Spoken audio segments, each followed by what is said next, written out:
जून 2023 का एक काला दिन था जब कोलकाता शहर एक भयानक खबर से हिल गया। आरजीकर मेडिकल कॉलेज और हॉस्पिटल में एक युवा महिला डॉक्टर का शव रहस्यमय परिस्थितियों में मिला था।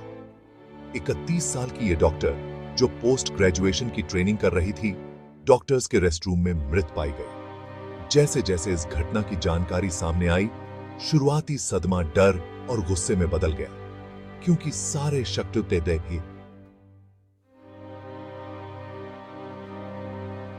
कत्ल की तरफ इशारा कर रहे थे। कॉलेज प्रशासन ने आंतरिक जांच शुरू कर दी और पुलिस ने भी अपनी तफ्तीश शुरू की। पोस्टमार्टम रिपोर्ट ने सबसे बुरे अंदेशे की पुष्टि कर दी। युवा डॉक्टर की बेरहमी से हत्या कर दी गई थी। यह खबर जंग के आग की तरह फैल गई। मेडिकल संस्थान की नींव हिल गई और सुरक्षा व्यवस्था पर सवाल उठने लगे। जैसे जैसे पुलिस मामले की तह तक जाती गई, उनकी शक की सुई उस डिपार्टमेंट के हेड डॉ. संदीप घोष पर जाकर टिक गई, जहां पीड़िता काम करती थी। डॉ. घोष, जो मेडिकल समुदाय में एक सम्मानित व्यक्ति थे, अपने बयानों में विसंगतियों और हत्या के समय पीड़िता के साथ उनकी कथित नजदीकी के कारण मुख्य संदिग्ध बन गए। पुलिस ने डॉ. घोष को पूछताछ के लिए हिरासत में ले लिया, लेकिन उन्होंने अपराध में किसी भी तरह की संलिप्तता से साफ इनकार कर दिया। कॉलेज प्रशासन, जनता और पीड़िता के परिवार के बढ़ते दबाव के आगे झुकते हुए डॉ. घोष को जांच के नतीजे आने तक सस्पेंड कर दिया। इस घटना से मेडिकल स्टूडेंट्स और डॉक्टर्स ने विरोध प्रदर्शन शुरू कर दिया, जिन्होंने अपने सहकर्मी के लिए न्याय की मांग की और संस्थान के भीतर अपनी सुरक्षा को लेकर चिंता जताई।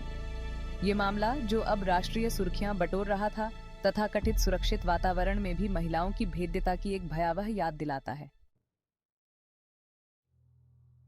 इस भयानक हत्या ने पूरे कोलकाता और उसके बाहर सदमे की लहरें भेज दीं, जिससे लोगों में गुस्सा और डर फैल गया।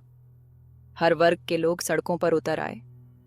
युवा डॉक्टर के लिए न्याय की मांग की और शहर में महिलाओं की सुरक्षा को लेकर चिंता जताई। हॉस्पिटल के बाहर कैंडल मार्च निकाले गए, जहां लोगों ने पीड़िता के परिवार के साथ एकजुटता दिखाई और अपराधी के खिलाफ तुरंत कार्रवाई की मांग की। सोशल मीडिया प्लेटफॉर्म पर पूरी तरह से निष्पक्ष और ईमानदार जांच की मांग की जा रही थी। जस्टिस फॉर पीड़िता का नाम हैशटैग देश भर में ट्रेंड कर रहा था, जो इस जघन्य अपराध पर सामूहिक दुहक और गुस्से को दर्शाता है। केंद्रीय जांच ब्यूरो सीबीआई ने मामले की जांच अपने हाथ में ले ली और अपनी विशेषज्ञता और संसाधनों का इस्तेमाल किया।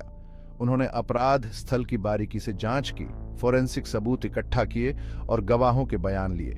सीबीआई ने डॉ. घोष के वित्तीय रिकॉर्ड और निजी जीवन की जांच की, ताकि अपराध के किसी भी संभावित मकसद या संबंधों का पता लगाया जा सके।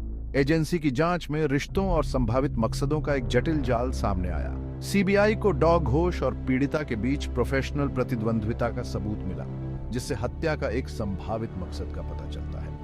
एजेंसी ने डिपार्टमेंट के भीतर वित्तीय अनियमितताओं के सबूत भी उजागर किए, जिससे मामले को दबाने की आशंका जताई गई है। हालांकि सीबीआई ने अभी तक मामले में चार्जशीट दाखिल नहीं की है, लेकिन उनकी जांच जारी है और माना जा रहा है कि वे डॉक्टर की हत्या के रहस्य को सुलझाने के करीब हैं।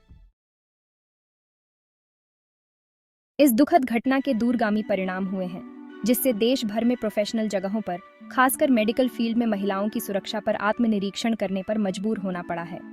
इस मामले ने मेडिकल कॉलेजों और अस्पतालों में बेहतर सुरक्षा उपायों की तत्काल आवश्यकता पर प्रकाश डाला है, जिसमें बेहतर रोशनी, सीसीटीवी निगरानी और सख्त एक्सेस कंट्रोल शामिल हैं। सुरक्षा उपायों से परे, इस घटना ने महिलाओं के खिलाफ लैंगिक असमानता और हिंसा के अंतर्निहित मुद्दों को दूर करने की आवश्यकता के बारे में एक चर्चा छेड़ दी है। महिलाओं के लिए सम्मान और सुरक्षा की संस्कृति को बढ़ावा देने के लिए शैक्षणिक संस्थानों और कार्यस्थलों के भीतर संवेदीकरण कार्यक्रमों की मांग बढ़ रही है।